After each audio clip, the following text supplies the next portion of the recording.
لا إله إلا الله محمد رسول الله لا إله إلا الله محمد رسول الله لا إله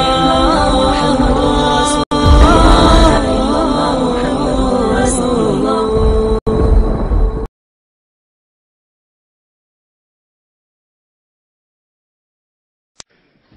Okay, I think what the person here is saying that this is no criticism of Islam itself, since Islam is not government. You're right. But why is there less freedom of religion in so-called Muslim? Well, see, look, I'm glad you said so-called Muslim, because everything rises and falls in human beings. And yes, it is true. It is true that in many of the nations where Muslims are, there is less human rights, open speech, open government. But there's a reason for that. If you study history, you find out that after Muslim lands were invaded, the invaders set up their own puppet governments. Then they created social conditions that became unbearable to force those Muslims out of their countries, and then they created institutions in their countries to invite those Muslims. And so the Muslims came into the Western countries to benefit from the institutions and to run away from the tyrants that were created by those who invaded their countries. Now, you got to really follow the history to understand it now. So because there seems to be what you call, or what is called, democracy or hypocrisy, whatever you want to call it, because there appears to be freedom of this and freedom of that, I want you to examine something else. What countries have the highest rate of prostitution in the world? The Muslim countries or the Western countries? What countries have the highest rate of drug addiction, alcohol addiction, and deaths that result from the two? The Muslim countries or the Western countries? What countries have the highest rate of suicide? The Muslim countries or the Western countries? What countries have the highest level of child molestation and pedophilia? The Muslim countries or the Western countries?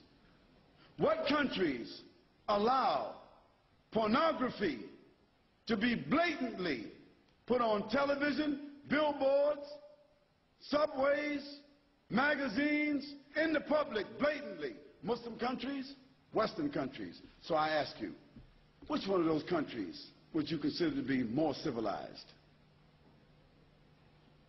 You have to answer that question for yourself. I've answered it.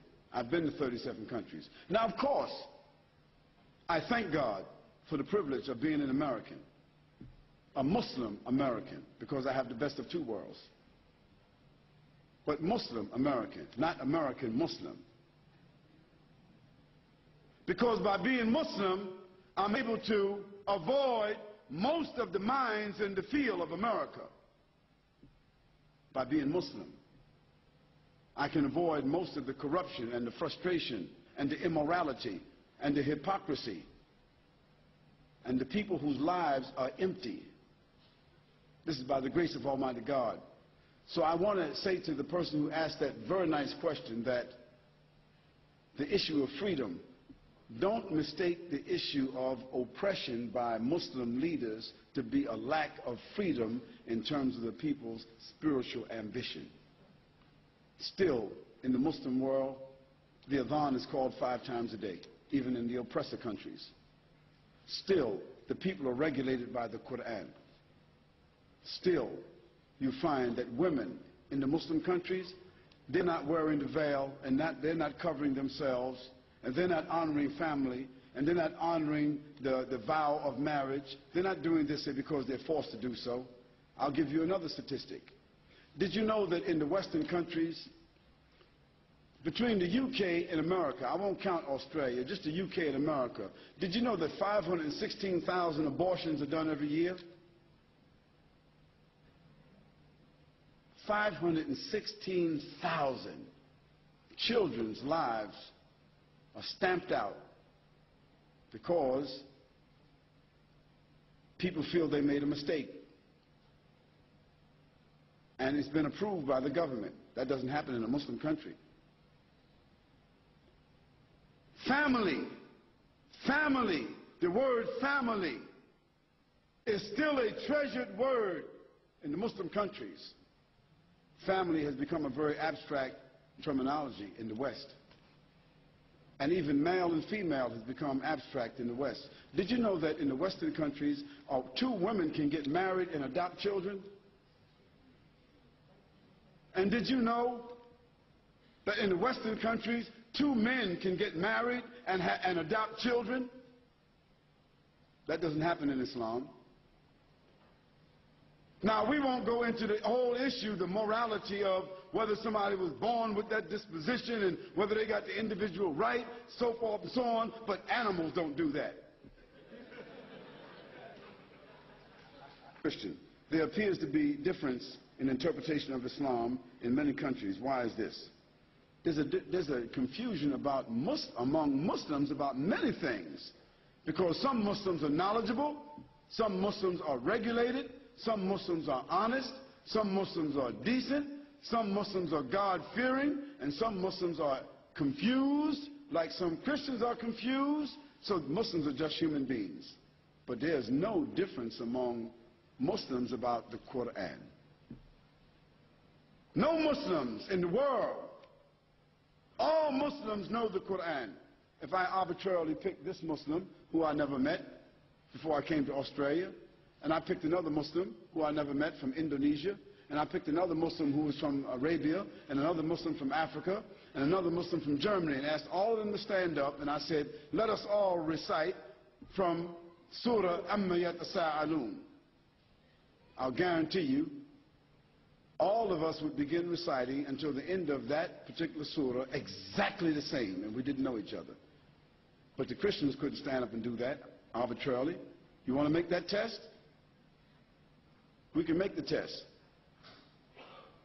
Any book of the Bible, you could not stand up and recite it all together using the same words and end up the same, because there's 354 different versions of the Bible.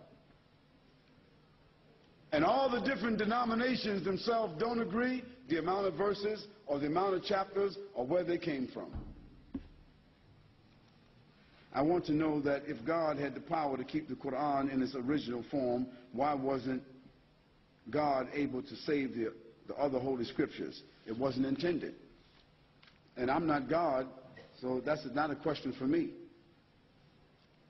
The point is that God sent a messenger, and God sent a revelation, and God sent a legislation that was to clarify and to be the finality of all the prophets, all the revelations, and all the laws and legal edits that were sent.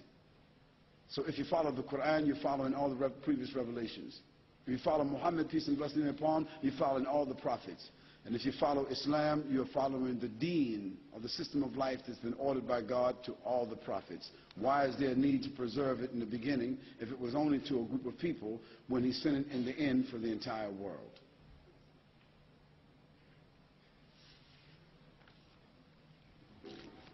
You know, you can keep ducking and dodging. You can still keep trying to find some kind of fault. You can still keep trying to find and see if you can find some reason. But the Quran is clear. It needs no defense. The life of the Prophet, peace and blessing be upon him, is profound, like the sun in the sky. It needs no defense. Islam as a system of life needs no defense. I only say to you, stop asking all these questions and simply take the test, like they say. Take the Pepsi challenge. Read the Quran with an open heart. Read about the life of the Prophet, peace and blessing be upon him, with an open heart and an open mind. Then after that, examine the system of Islam with an open heart. Whether you're a lawyer, a doctor, an architect, whether you're poor, you're rich, you're whatever it is, I guarantee you, your life will never be the same. الصلاة والسلام